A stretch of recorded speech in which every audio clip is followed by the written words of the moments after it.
Like I said, my PhD is in evolutionary biology, but even within the field of biology, I specialized in herpetology, another ology. I have a master's degree in geology. I loved ologies. I couldn't decide which one I liked best, so I tried all of them. But it's when you add the math to your ology that you find out how well your ology's doing.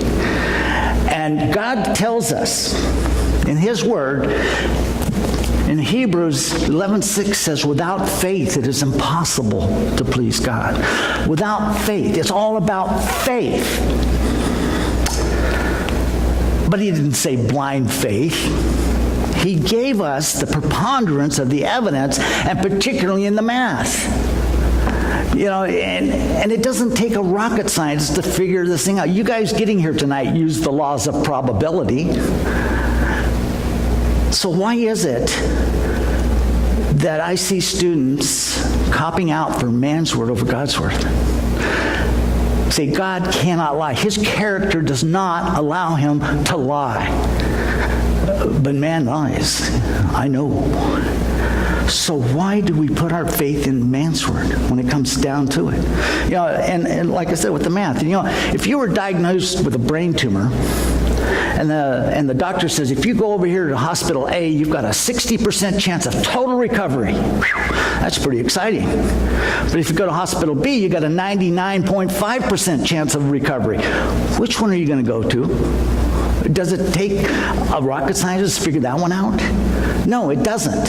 So why is it when it comes to creation and evolution that we pick evolution? Wait till you see the math. You know, if it were close, if it were 60-40 or something along those, that's okay. But it is absolutely mind-numbingly impossible for spontaneous generation, for life to come from non-life. It goes against the very two laws of science. First, the law of biogenesis, that life only comes from life, and then the second law of thermodynamics. Life does not spontaneously generate in a warm little pond of the right chemicals. If that was so, every time you opened a can of tuna, you'd find new life. It does not produce life. We can't even come close. Scientists have tried. How many heard of the Miller-Urey experiment? I showed that on Sunday. God has a way. I actually got to know the grad student who actually made that apparatus for Miller and Urey, and he told me it was a total bust, which the scientific community knows. They created nothing, no life, and not even a complete amino acid, as they tried to say. But the students don't know that. That's why the name of my program, and by the way, if you weren't here Sunday, or if you are, I scratched the surface a little bit. I have a DVD back there, and I couldn't bring a whole lot, so we brought a few of these. There's 2 DVDs in here. There's 3 one-hour lectures, and everything that I said Sunday, everything I do tonight, plus, like I said, I have a 14-week course and I can't cover it, so we're just going to get a little bit. And I also have a 2 DVD set on astronomy, and this one here, how many in this room have heard of Dr. Werner Gitt? You know, every time I speak at a church or a conference, I should see every hand go up when I say Werner Gitt.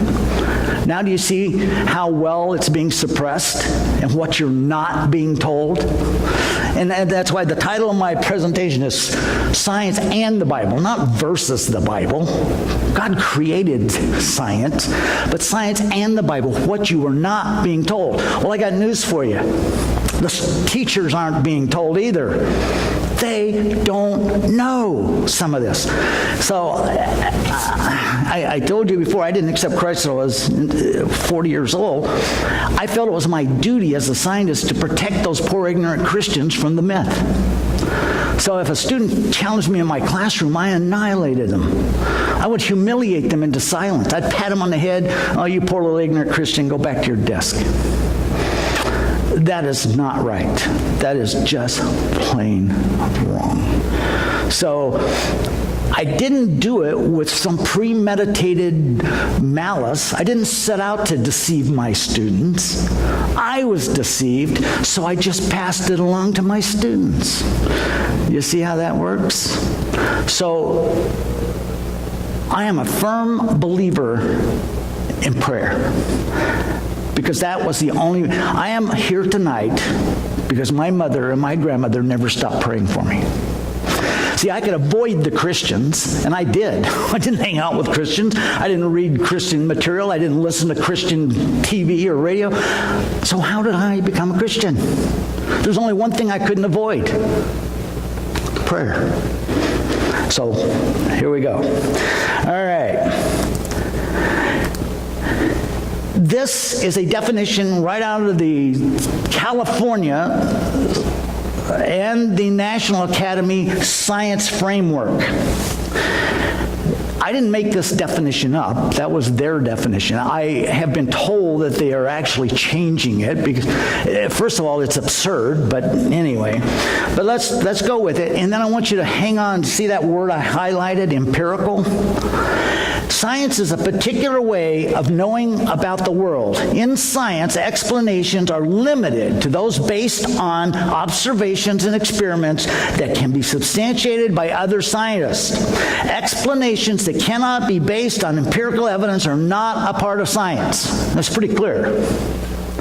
But I wanted to make sure, so I looked up the word empirical, Merriam-Webster Dictionary. Right there it is. Originating in or based on observation or experience, relying on experience or observation alone, capable of being verified or disproved by observation and experiment. So empirical means you can test and confirm it, you see? But if it's not empirical, then it's not part of science. They did that to keep creation out of the classroom because they call creation metaphysics. Guys, what we are talking about here tonight are two faith-based religions. That was a hard thing for me to come to grips with. I had absolute 100% faith in my religion. I worshiped at the altar of science. My prayer today is that, Lord, give me as much faith in your word as I had in man's word. Because that's all it is, two faith-based religions. And that's okay. Why don't we just, if you can't bring creation into the classroom because that's metaphysical, then let's just call them both religions and teach it all. Wouldn't it be nice if we could lay out miles of tables and put all of the empirical evidence, including those bags full of fossils, if we could just lay it out there on tables, and then if we as scientists would step back and shut up and let you and the students use the brains God gave them, the evidence would speak for itself. That's why we don't do it. We have to interpret it for you poor ignorant peons and students, especially Christians. You see the arrogance? Isn't that disgusting? But the evidence would speak for us. God tells us in Romans 1:20, we are without excuse. The very creation screams creation, God. But we're not going to allow that because we have to interpret it to make sure the students get the answers we want them to get. Because the bottom line, all of that stuff, and I made it all the way to 40 years old, was because I did not want to believe in God. It wasn't because of the evidence. It was in spite of the evidence. See, my lifestyle, I did not want to be accountable to God, let me tell you. I didn't want to share the glory with God. So I chose not to believe in God. Not because of the evidence, but in spite of it. And that's what's happening to the students. And if that is what you built your whole life and your program on, is going to be yanked out from under you, you are going to fight to keep it. So, empirical. If it is not empirical, it is not part of science. Now, on Sunday, I told you I had a chance to speak to 600 science teachers and scientists in one auditorium in Southern California. That's intimidating. I mean, I was a wreck. Anxiety level was pretty high because some of the people in that room are my mentors, my heroes. And here I am up there speaking. Oh, Lord. I asked them a question, and I asked those of you who were here Sunday, the question that I asked that group of scientists, I knew I would get an answer. I asked them, how many in this room have some idea, you've either read it, seen it, somebody told you how we date fossils? Well, every hand went up. They were a room full of scientists, they should. But what I wasn't ready for was the answer I got. You know what they told me? It was like a choir. They went, I said, can anybody tell me the number one way? And they just, it was like all at once. They went, carbon-14.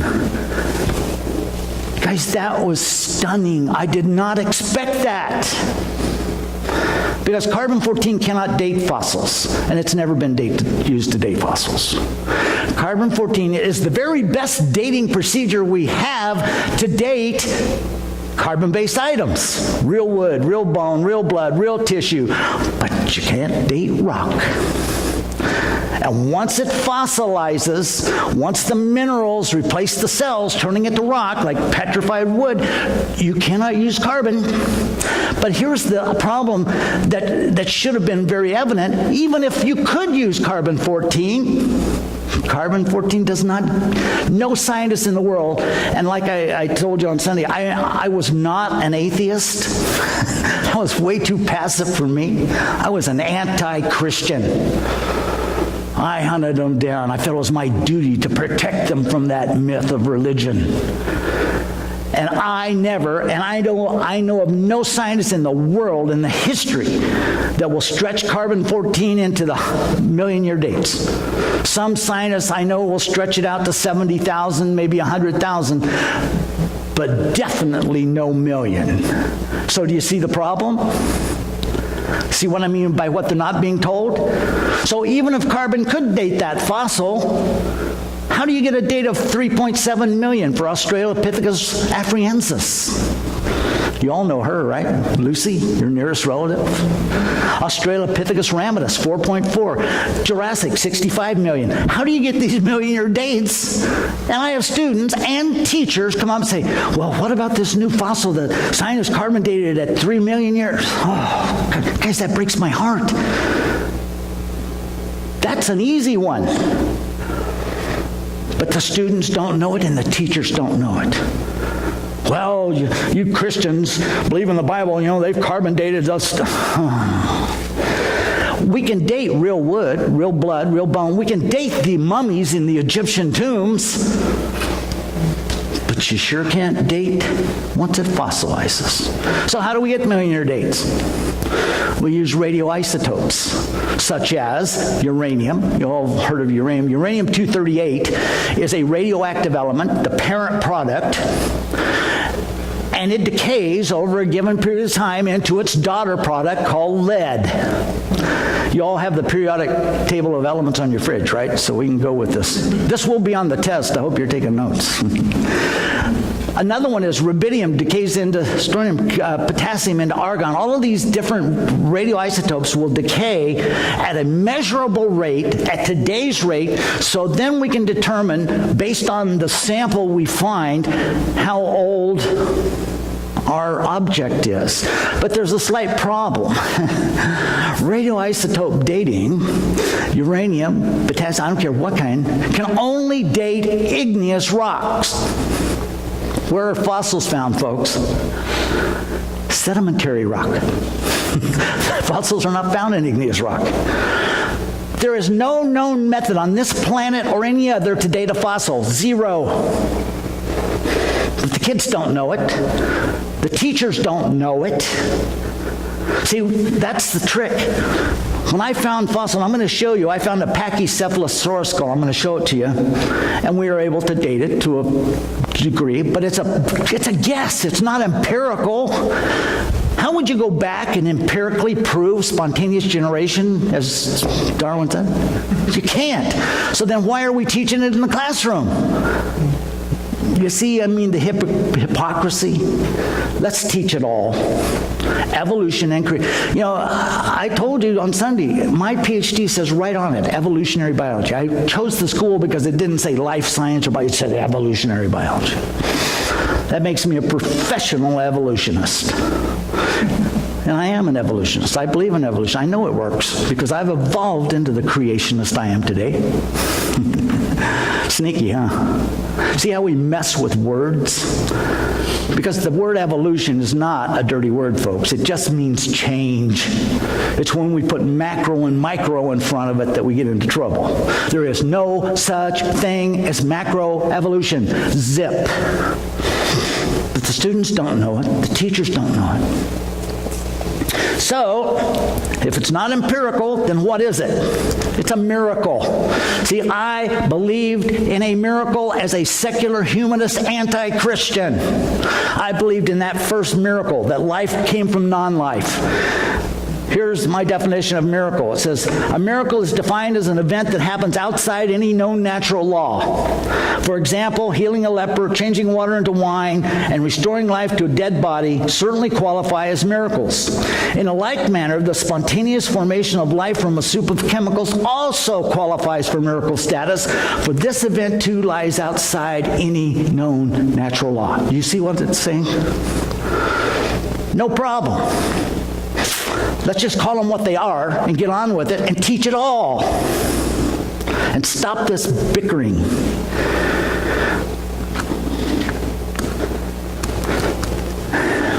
See, I didn't just make that up. This is from the journal Science, one of the secular scientific journals, but this is an article by Dr. Michael Ruse. Dr. Ruse is a professor of science at Florida State University. Look what he says. In his book, The Evolution-Creation Struggle, Michael Ruse interprets the last 200 years of conflict between biology and religion as a struggle between evolutionism and creationism. Evolutionism is not merely an endorsement of the scientific theory of evolution. It consists of the whole metaphysical, see, there's the word, or ideological picture built on or around evolution. As such, it constitutes a secular religion. You see what I'm saying? Thus, for Ruse, a philosopher of science at Florida State University, the debate over creationism and evolutionism is more a conflict between two religions than between religion and science. You see, the scientific community knows this. So why is it the students and the teachers don't? It's being suppressed. It's two religions. And that's okay. But let's teach it all. If we're going to ask students to make decisions, then give them all of the information. And then let them use the brains God gave them. Where they fall is between them, not me. The other one that this actually was on my mirror for years. I had this on my mirror. I thought this would be so cool. Wouldn't it be nice? Dr. Martin Luther King Jr. says, attack the false idea, not the man who holds the idea. Isn't that? I thought, that is so cool. If we could just do that.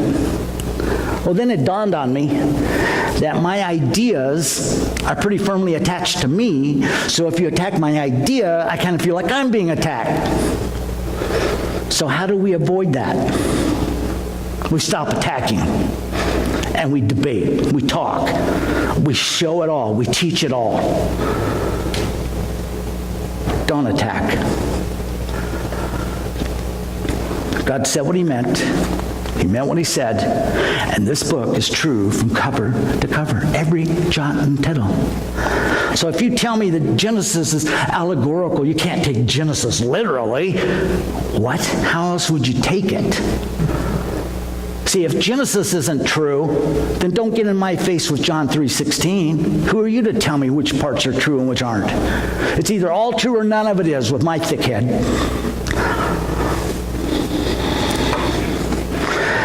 Another one. Look at this. Astronomy Magazine. How math drives the universe. See what I'm telling you? Math drives the universe. Math just is. Nobody can claim it, take credit for it. And everything is mathematical. So let's look at the math. See, I told you in 1962, right there, Dr. Emil Borel, one of the great mathematicians of our day, and still, he makes this statement. In 1962, I was taught that the laws of probability, when they reach 10 to the 50th power, that is the realm of impossibility. But that's just a number with 50 zeros. Everybody in this room can write 50 zeros. But see, it says the occurrence of any event where the chances are beyond 1 in 10 followed by 50 zeros is an event which we can state with certainty will never happen. Did you catch that? That was in 62. We didn't have these fancy little computers then. It says no matter how much time is allotted, no matter how many conceivable opportunities could exist for the event to take place, it will never happen. Guys, that's a big number, 10 to the 50th. If you don't think so, add it to your checkbook and see what happens. Looks pretty cool. But that was in 62. So let's just jump ahead. I'm going to jump ahead 20 years. What happened in that 20-year span between the 80s and the 60s? These little babies right here, computers. You know, the average fifth grader can do more math than Einstein could even imagine. You know, we can do calculations today that are absolutely mind-boggling. We're finding new prime numbers. It is so astonishing. So what do you think happened to that number with 50 zeros? It got bigger. But you see what I'm telling you about faith? God says by faith, if I were to tell you tonight, by the time I finish, I will have absolute 100%, no question evidence to prove God's existence, what kind of faith would it take? See, God said faith, but he didn't say blind faith, but he gave us the evidence, and we can make the choices. But the preponderance of the evidence, you know, like if we put it on a scale and we had it and it was like this, you can kind of just a little bit and say, okay, well, that's okay if you believe it. But guys, the evidence is absolutely astounding. It is mathematically bizarre. That number with 50 zeros in just 20 years jumped to a number with 40,000 zeros after it. Try writing that number. From 50 zeros to 40,000 zeros, the likelihood of the formation of life from inanimate matter is a number with 40,000 zeros after it. The students don't know this. The teachers don't know it. It is big enough to bury Darwin and the whole theory of evolution. There was no primeval soup, neither on this planet nor any other, and if the beginning of life were not random, they must therefore have been the product of what? Purposeful intelligence. Sir Fred Hoyle, Dr. Fred Hoyle, Nature magazine, a secular scientific journal. Guys, you would think we would get a hint. From 50 zeros to 40,000 zeros, and I still chose to believe in man's word. Why? Because I did not want to believe in God. See what I mean about in spite of the evidence? Well, that was just 20 years. What do you think that number is today? Now we go another 20. Let's go from 2000 and from the 80s, let's jump to 2018. I would hazard a bet that none of you would even come close to this number. It's called the anthropic principle, by the way, how life could even exist. But mathematically, the anthropic principle, simply stated, is the fine-tuning of the physical universe to allow life to exist on this planet. In order to reach this mind-boggling degree of fine-tuning with so many different parameters, smacks of some form of intelligent design. According to Penrose, and by the way, that's Dr. Roger Penrose. You can look him up yourself. According to Dr. Penrose, it had to have been accurate. Now look at this number. To 1 part in 10 to 10 to the 123rd power. And this is a number so vast that it can't be written on a piece of paper the size of the entire visible universe. Now do you see what I mean? What the kids aren't being told, what the teachers aren't being told? Now do you see what I'm talking about, the math? We're talking about a miracle here, folks. For that life to spontaneously generate from non-life is a number, and that's not 10 to the 120, that's 10 to 10 to the 123rd. But the students don't know it, the teachers don't know it. But that's science. That's empirical.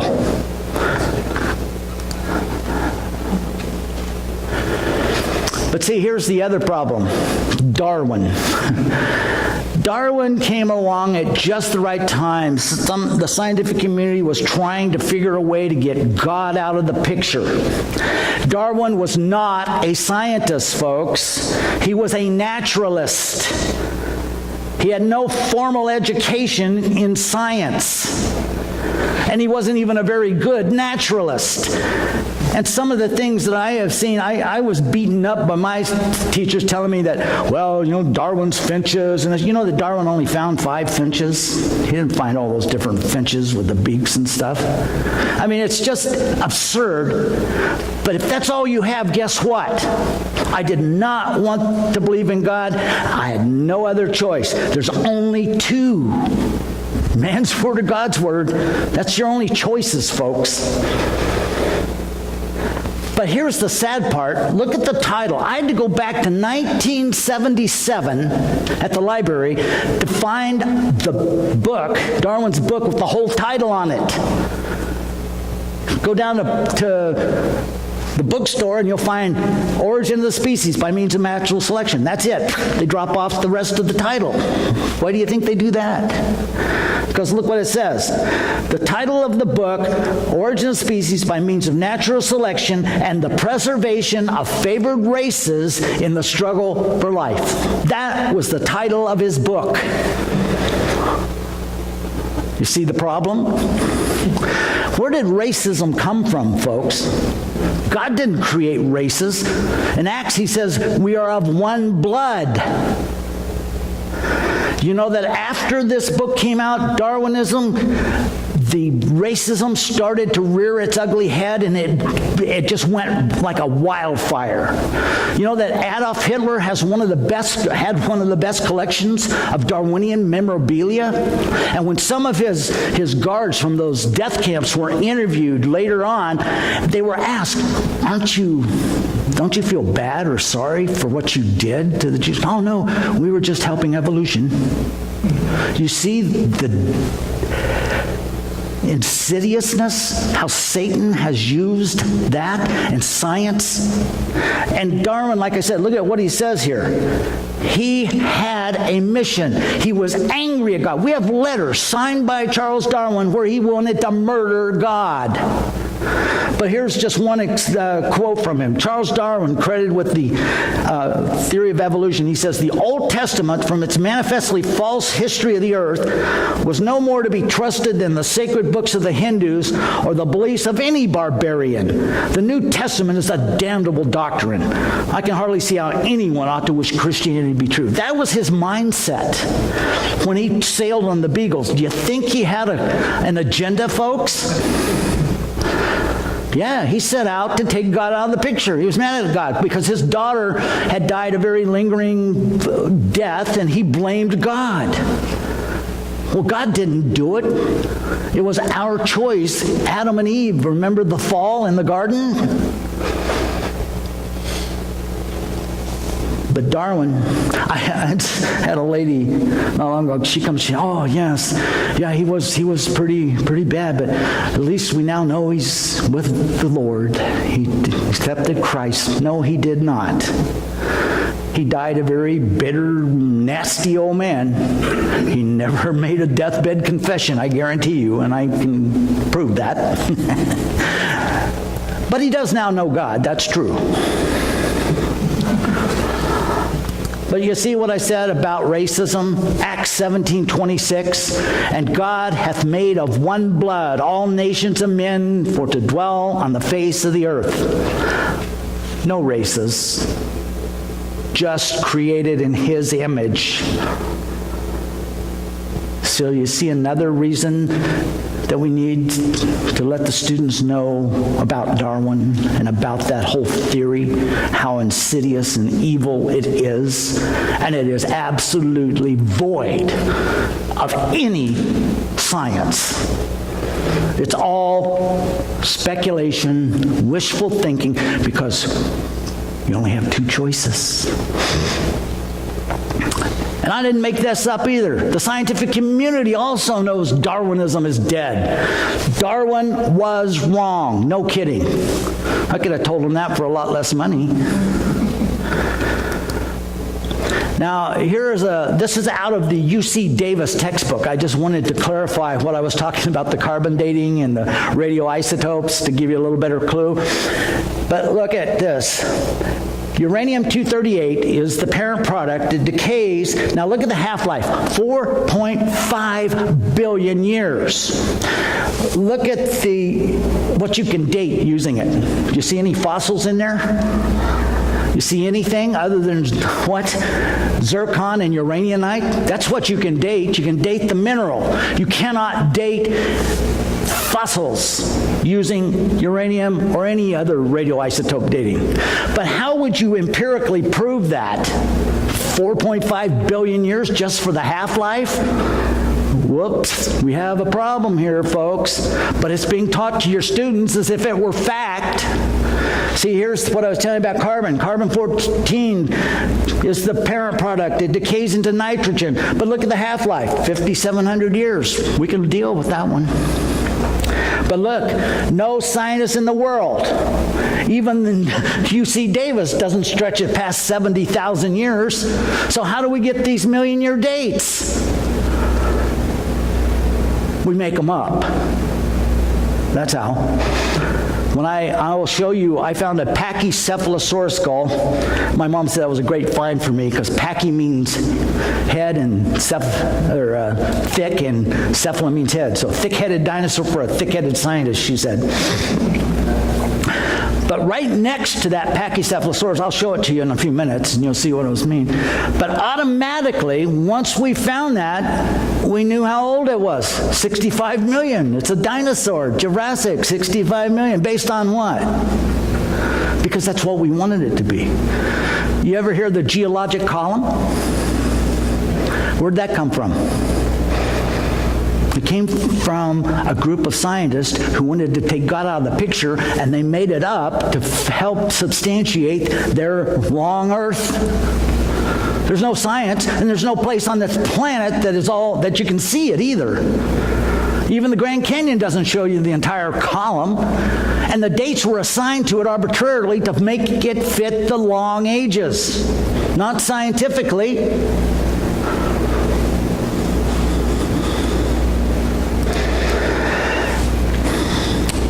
This is out of Astronomy magazine. What it says, I put this in there. It doesn't even actually fit. It just stunned me. See, these are the kind of statements that are made arbitrarily to the students.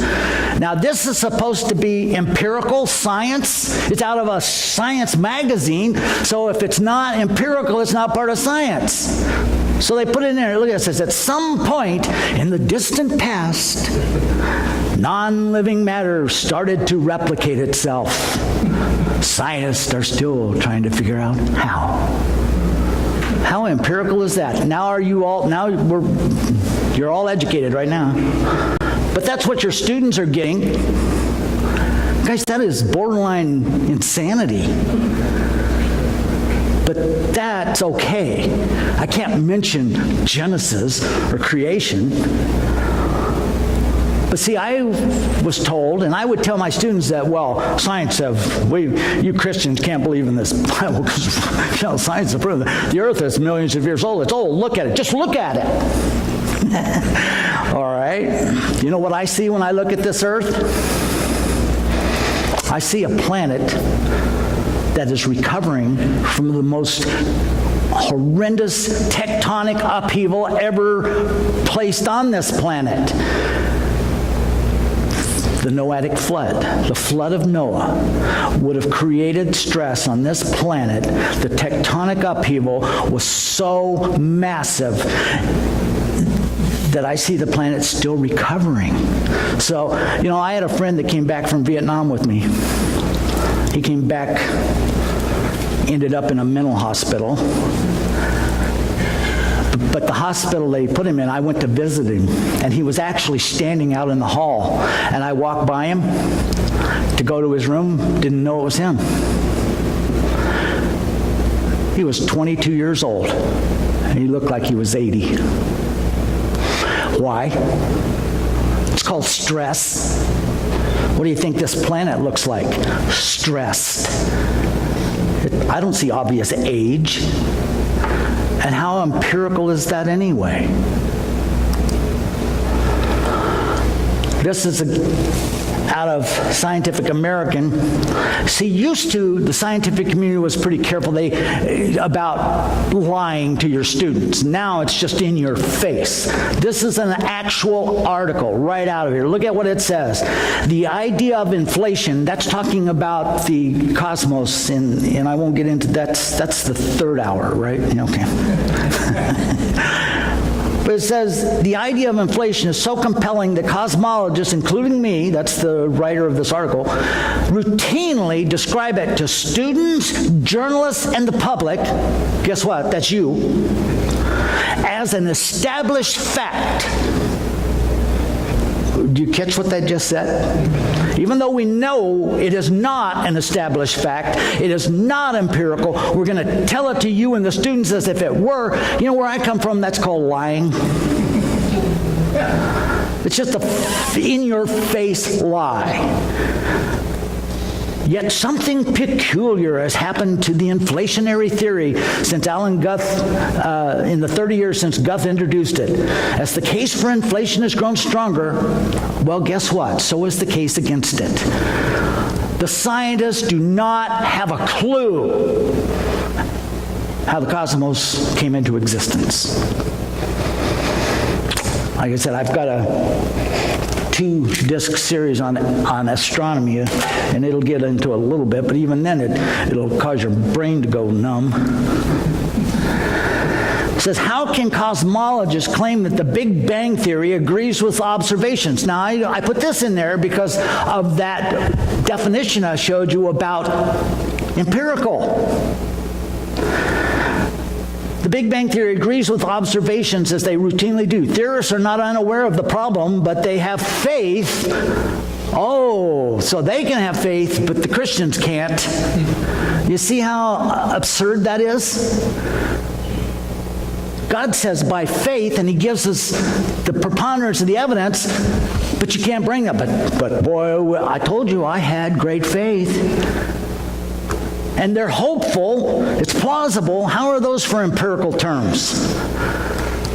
I get like this, I feel like this. I just get so tired of the nonsense and the attacks. And here's the sad part, you know that probably 80% of the attacks I get are from within the Christian community? Now I know why God said put on the full armor. I want you to watch this. What you find is Can you turn it up? We call a knowledge filter. This is a fundamental feature of science. It's also a fundamental feature of human nature. People tend to I want you to watch these bags. They'll be here in a minute. That don't make sense in terms of their paradigm or their way of thinking. So in science, you find that evidence that doesn't There they are. fit the accepted That's some of them. paradigm tends to be eliminated. It's not taught, it's not discussed, and people who are educated in scientific teachings generally don't even learn about it. You catch what he just said? It's called the knowledge filter. What are they filtering? They're filtering anything that disagrees, anything that could possibly support God's word. the knowledge filter. But that was just some of those bags. I mean, there are many, many of these. There are acres of these warehouses full of these bags with fossils in them. But see, then I could stand up in front of my class and I could honestly tell them that, well, according to the available evidence, I don't tell them about all the evidence that's not available, that goes in direct contradiction to their Darwinian uniformitarianism. We can't talk about that. Well, here's a little Scientific American, Discover magazine, all of them. When this came out in April of 2006, when this hit the press, they tried their best to suppress it. It says, Brave New World, soft tissue found in dinosaur bones shocks paleontology. That's what it says. Guys, it didn't shock paleontology, it turned it on its ear. Dr. Mary Schweitzer and Jennifer Whitmire found a almost complete specimen of the T-Rex. In the process of trying to excavate it and get it back to the laboratory where they could really do the work, they were trying to get it out in one big chunk, and so they had students, dig under it, and they had a big truck with a crane on it and flatbed, and they put straps under it, and they lifted it up to put it on the flatbed. In the process, it cracked, which is not a big deal. You rarely find fossils intact anyway. But they drove it back to the warehouse, and this was a Friday evening. They pulled into the garage, the warehouse, parked the truck, and everybody went home for the weekend. On Monday morning, Mary Schweitzer came in, and she said that one of the people were saying, boy, she said it smelled like something had died. Well, fossils don't smell. Rock doesn't smell. They didn't even dawn on them. They thought maybe an animal or a rat or something had died, and so they start looking through the warehouse. But the closer they got to the truck with the dinosaur fossil, the more the smell. So anyway, the process was they started to excavate it and remove the bones. And what they found is in some of the bones, they actually found red blood cells, soft tissue, skin. Do you catch what's happening here? You see why they didn't want that to get out? Because, how long do you think red blood cells would last? Even frozen, folks, it won't last for millions of years. And that's a 65-million-year-old fossil. We have a major problem here. Well, watch this little video clip, and it explains it pretty well.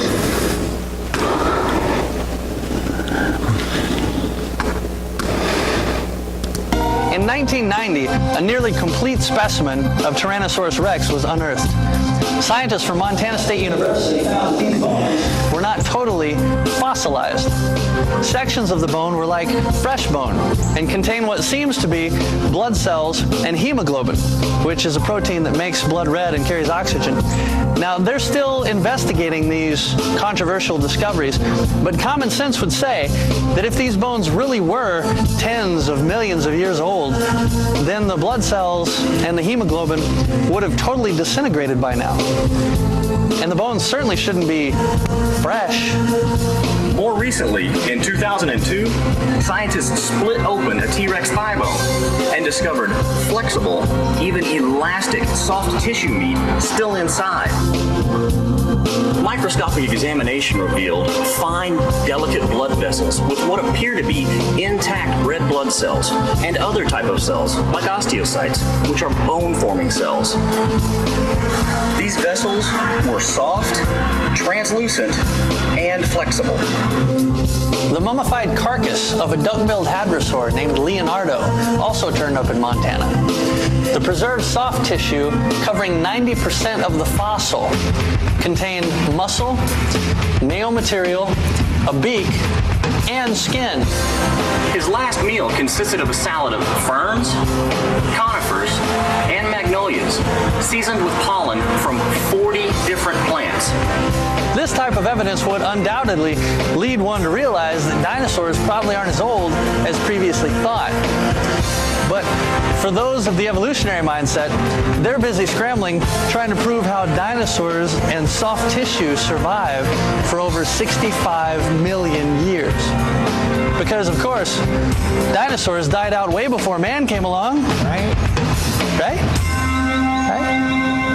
See, when that came out, then what happened is scientists from around the world started to come out. They have thousands of these types of finds that were buried, suppressed, because it went in direct contradiction to the uniformitarian long ages.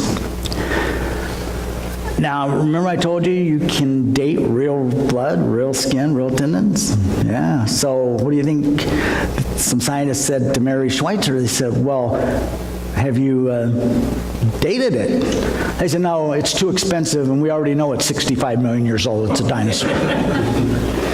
See what I mean about science and wishful thinking? Never dated, no, to this day. Now, when I found that Pachycephalosaurus skull, right next to it I found a piece of wood, and I usually bring it with me. It's a piece of petrified wood. It was sticking out of the bank, and I had the grad students excavate it with their dental tools and toothbrushes, because that's what grad students are for. But it was so cool because this fossilized piece of wood, petrified, as we got back into the bank, into the dirt uncovered, it was coalified. So that's kind of cool. You got petrification and coalification on the same specimen, which is, coalification is just a method of fossilizing. But the thing that shocked everybody, and me too, is the last 18 inches of that was pure wood. It was a soft species of pine that we were able to identify and date from, it was from Canada, but now it's there in that 65 million year old layer with a dinosaur. How do you explain that one? Did you hear that on the 6 o'clock news? Mm-hmm. Will you guys give me another 15 minutes? Oh, yeah. Because I would like to get to the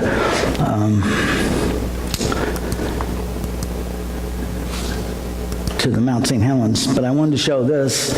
Again, I'm just showing, this is the scientific community. Look at what it says. Quantum gaps in the Big Bang Theory. It says, why our best explanation of how the universe evolved must be fixed or replaced. Now, do you catch what that's saying? Why would you fix it or replace it if it wasn't broken? But the students don't know this. They have no idea that there's a problem with the Big Bang Theory and the cosmos. You know, they're saying, well, look at, you know, the speed of light and the stars are so many billion light years away. Boy, the Bible can't be true. That is total nonsense. We have many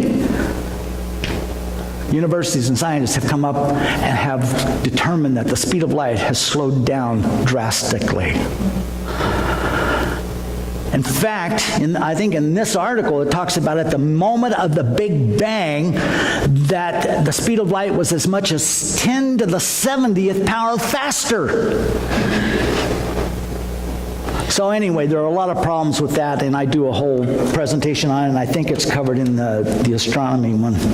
But see, all of these things that are supposedly fact to shut those Christians up, guys, believe me, that God doesn't need our help. He's not surprised.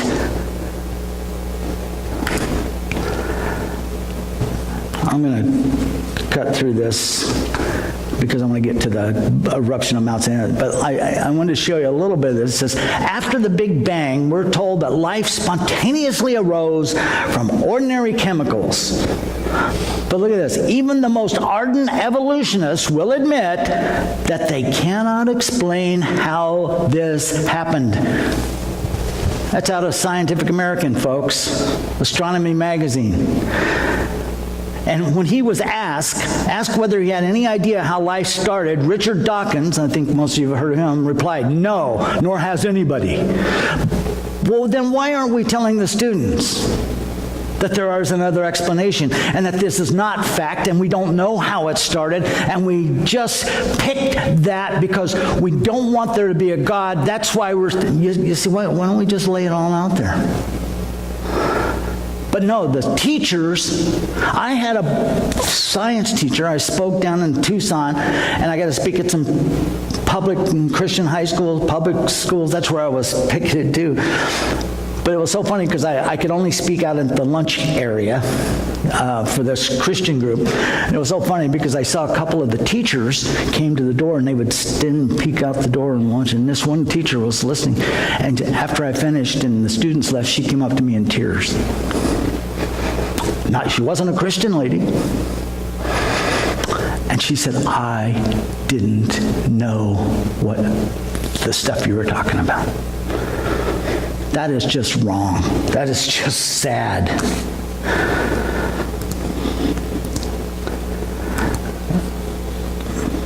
Yeah, I want to get down to it, so I'm going to fudge.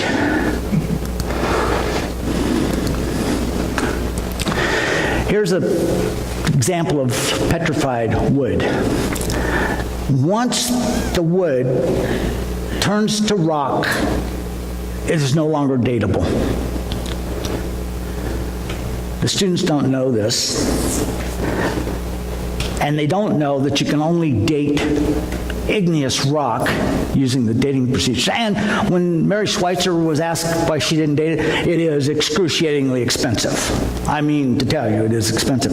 So when I was at the university and I had lots of your taxpayer money to do all these things, I could go get it tested. But here's the thing I never told them. If I had lots of money and plenty of time and I wanted to try to be as upfront as I could, then I would send the sample to several different labs to get a comparison. But if I was in a hurry and didn't have a lot of money or time, I would just send it to the lab and tell them where I found it. What layer did you find it? Oh, okay. So they send me back the data I want. I publish my paper. Scientist finds fossil 2.3 million years old. Wow. Give me the Nobel Prize. But see, I didn't tell the people that. So when we went into Mount St. Helens, I think God gave us that as a laboratory. Mount St. Helens erupted May 18th, 1980. Still didn't get to where I want to get. Here is a fossil that most every student, kid knows. And here's the sad thing. Science is supposed to be self-correcting. Once we find out that we made a mistake or it's different, we're supposed to tell people. This is just it's not that big a deal, but it's just, I wanted to show you. It says, even the great Brontosaurus has changed. This is the dinosaur most people know best. Millions have seen it in books and advertising. Unfortunately, the Brontosaurus never really existed. That's why I put that first picture up there. I asked the kids, what color is Brontosaurus, and they tell me. I was hoping someone would tell me it never existed. But they always kind of this gray-green with these yellow blotches or whatever. We've known this since the 60s, folks. It never really existed, even though it was pictured in every dinosaur book and museum for the last 100 years. The dinosaur was discovered with the head missing, and to make the skeleton complete, scientists added a skull found 3 or 4 miles away. But they never told anyone. But no one else knew it. It actually belongs to another type of dinosaur called an Apatosaurus. But you see, these are the things the students aren't being told. Here's another example. I have people tell me, well, how do you explain these stalagmites and stalactites that take millions of years to form? Guys, those right there, had we not known where they came from, I would have been able to show my students that it took 2 to 3 million years for those to occur, but we found it in a mine that was only 30 years old. Do you see what I mean? How about this fossil up here, an English bowler? How many million years did it take for that to form? This is a roll of barbed wire. When was barbed wire invented? You see, the kids, the students, the teachers don't know this. They say, well, it's fossil, it took millions of years. You know what fossilization, what it takes to fossilize? Anybody have any idea how long it takes to fossilize a piece of wood? 1 hour. 60 minutes. You know what it takes to fossilize something? The right conditions. Heat, water, mineral, pressure. Guess what you get at a volcano? See, it takes the right conditions, not necessarily time. Time can be a factor, but it's not necessary. How about this one here? This is the one I love. It says opal. Diamonds and opals, precious gems that take millions of years deep in the earth with tremendous pressure. That's, again, somebody's imagination. Look what it says. Despite the common teaching that it takes millions of years to form opal, Australian researcher Lynn Cram has long been growing opal in his backyard laboratory. His opal, shown below, is indistinguishable from that mined in the field under an electron microscope. He was awarded an honorary doctorate for his work from a secular university. All he does is mix together the right common chemicals. No heat, no pressure, and definitely no millions of years. But the students and the teachers don't know this. They don't know that there's another explanation. How about this million-year-old fossil? Oh, coming up. Here's a coal. That's another one I get beat up with. People, well, you can't tell me that these coal beds are not millions. Oh, yes, I can. Look what it says. Coal needs only weeks, not millions of years to form. It has been known for many years that the most important factor for coalification is temperature. The higher the temperature, the higher the degree of coalification or rank of coal. The length of time, look at this, is not particularly important. And pressure actually retards the chemical reaction. But the students and the teachers don't know this. How about this million-year-old fossil?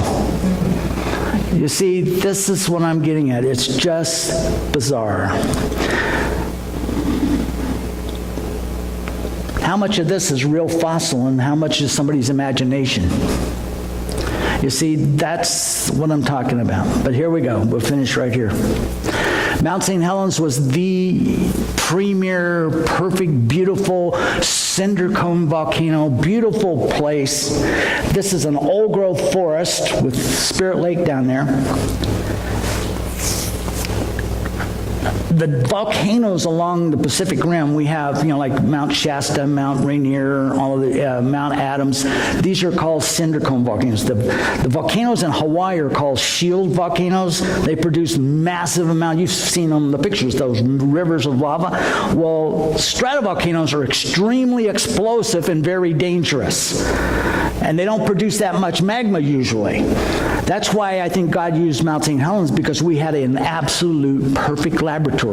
It was declared a national monument the day after the eruption, so nobody could touch it.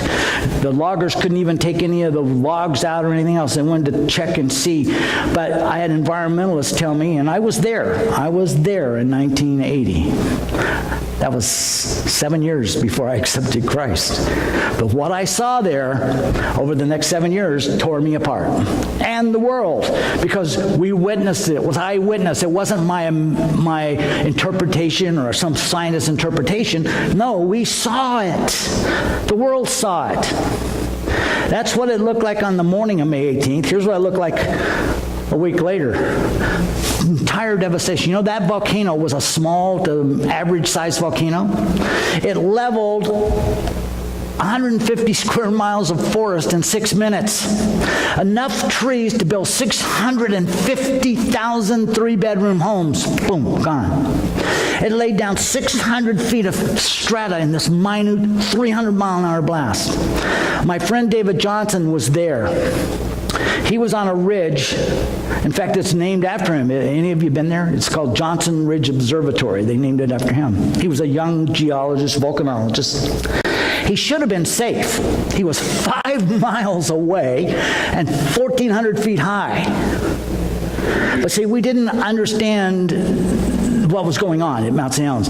It was bulging. Just prior to the eruption, it was bulging at a few centimeters per day till the last week it was bulging at over 50 feet per day. What we now know is that magma was forcing its way up through a lava tube, and it was actually the mountain looked like a pregnant mountain by the time it actually erupted. But what we didn't know, it was weakening the entire north face of that mountain. So on the morning of May 18th, at 17 seconds past 8:32 in the morning, see, I'll never forget that. Talk about terror. There was a 5.1 earthquake right at the base, and the entire north face slid, the largest landslide in recorded history. Witnessed a cubic mile of debris, not a square mile, half a cubic mile. Your mind can't get around that much debris. It slid completely across that 5-mile valley and up over that 1,400-foot ridge at 150 miles an hour.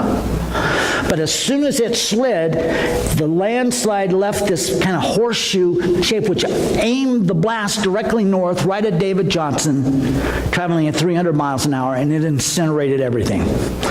We have his last words on the radio. He was calling Vancouver, which was our headquarters. He says, "Vancouver, Vancouver, this is it." Well, you're going to hear that in just a minute, because we have it. It was kind of hard for me for a long time to listen to that. This is kind of gives you an idea how much material actually left and slid. Half a cubic mile of debris. Half of that debris slid into Spirit Lake, which created a 800-foot wave that we can tell because it crested and slammed into the canyon wall across the valley. But when it came back, it drug a bunch of trees, and those trees are one of the things that has caused the scientists to rethink the coal beds. We are seeing coal and fossilization happening at Mount St. Helens. Also, they said that the environmental impact would be horrendous. It would never recover. The elk are decimated. Well, I've got pictures here. I'll show you elk giving birth to twins on the Pumice Plains within weeks. You see, God created it to work imperfectly. This is part of the valley at the beginning of the canyon that changed my life. It's called the Little Grand Canyon. I didn't name it. The U.S. Forest Service named it. That canyon is 150 feet deep, a quarter mile across, and 15 miles long through solid bedrock in a little over 8 hours. Had we not seen that happen, we would have told you it took millions of years for that little stream to have carved that canyon. But we now know. I can think of another canyon. Do you suppose maybe a worldwide flood? And why are there no other canyons, just that one?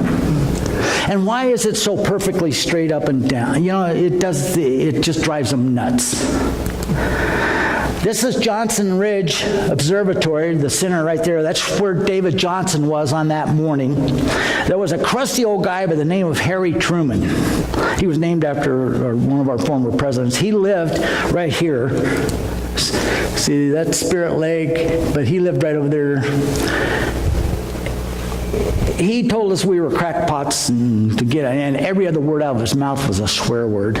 But he said, "Oh, I'll be okay. I've been here all my life." And I think he was 85 or something like that. He said, and the Forest Service wouldn't, they went down to have him move, but he wouldn't leave. He said, "I'll be okay." Well, he's now under about 600 feet of debris and 300 feet of water. Perfect conditions for fossilization. I wonder if some scientist finds Australopithecus hairy. See, this is the other thing. Here's the canyon. Look at this. Look how the strata, look at how minutely layered that top layer was a mud flow, and the mud flows are what did most of the damage in carving it. But you can see this area. It's hard to see in the light. That area right there, that is part of the landslide material. Then we have the ash fall here. Then this is some of the pyroclastic flow, and then that's a mud flow, rather recent one there at the top. But we had this grad student, and she was standing there and pointing out, and she was pointing out the layers. And see, if I hadn't been there, if the world hadn't been there, we would point out these layers and say, over millions of years, this layer, you see how it works? But here we have an eyewitness account. You can't fudge it. You can't make it fit so they ignore it. I saw a documentary on volcanoes not too long ago, and they were showing Krakatoa and all these different volcanoes, and then they came to Mount St. Helens, and Mount St. Helens erupted in 1980. That's it. You see, that's just wrong. You're going to hear David Johnson's last words. You're going to see what he saw coming at him. Vancouver! Vancouver! This is it!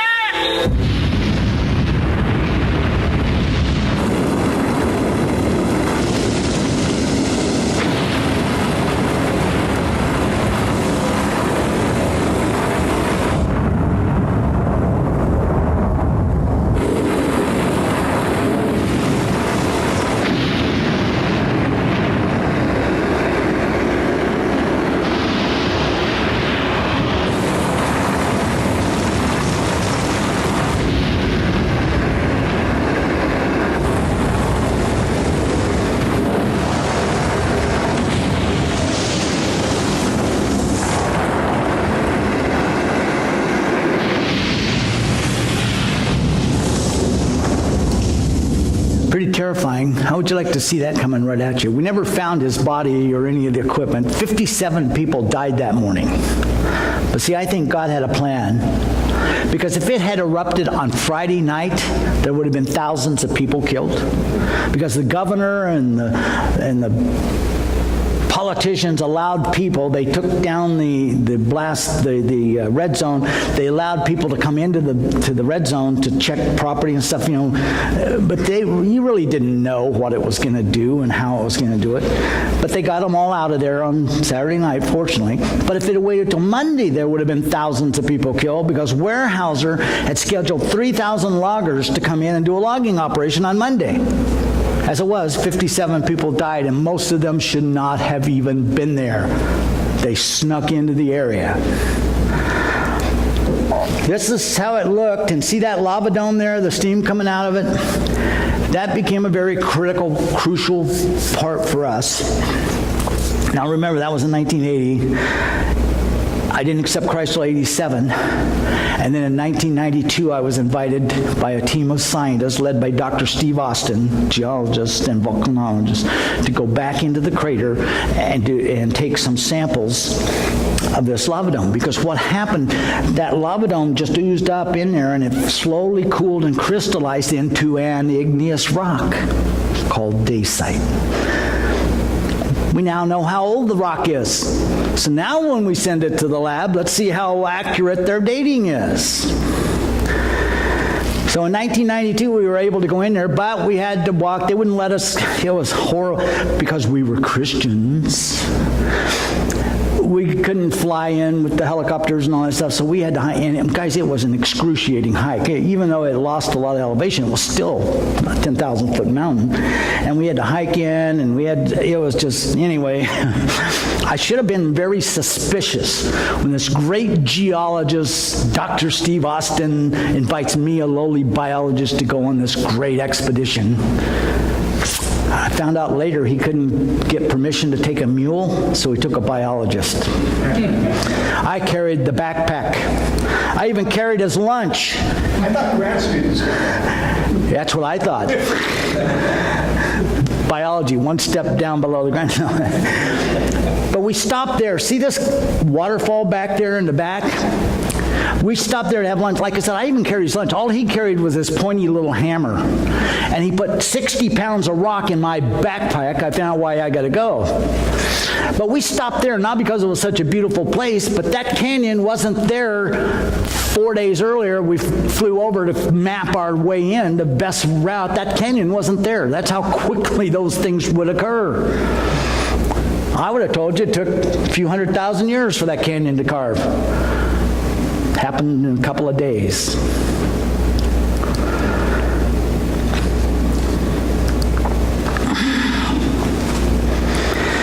Well, here we go to get the samples. You can still see steam coming out. I mean, it was kind of scary going because every little thing, the rocks would fall, because it's a live volcano. But we went in there to take samples of this rock, and normally I carry the rock with me just so people can get their hands on it and see what it looks like. That's, like I said, this is a piece of the rock. It's called dacite. And thanks to Christians from around the world, and took 3.5 years to complete all of the research that we did, but we processed the samples that we got from the lava dome, and we sent them to the different labs, 7 or 8 different labs, the same labs I used as a secular scientist. We didn't tell them where we found the rock or what it was. We just said, give us a date. Excruciatingly expensive.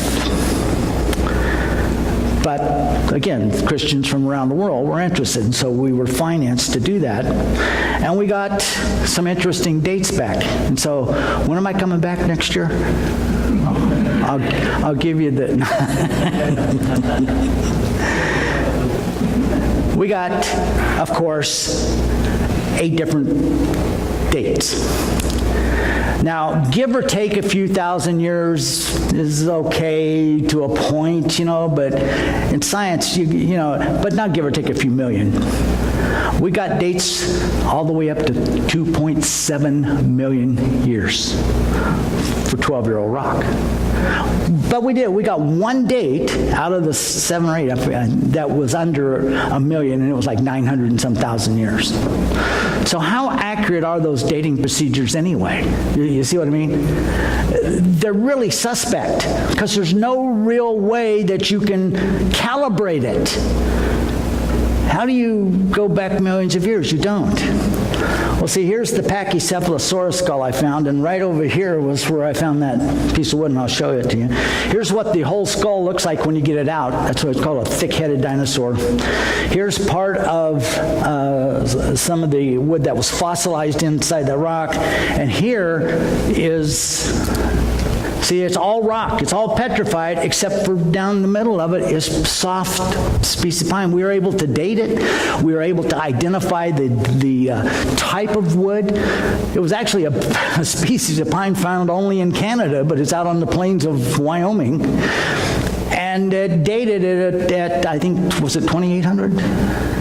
Somewhere around 2,800 to 3,800 years old, right next to a 65 million-year-old dinosaur skull.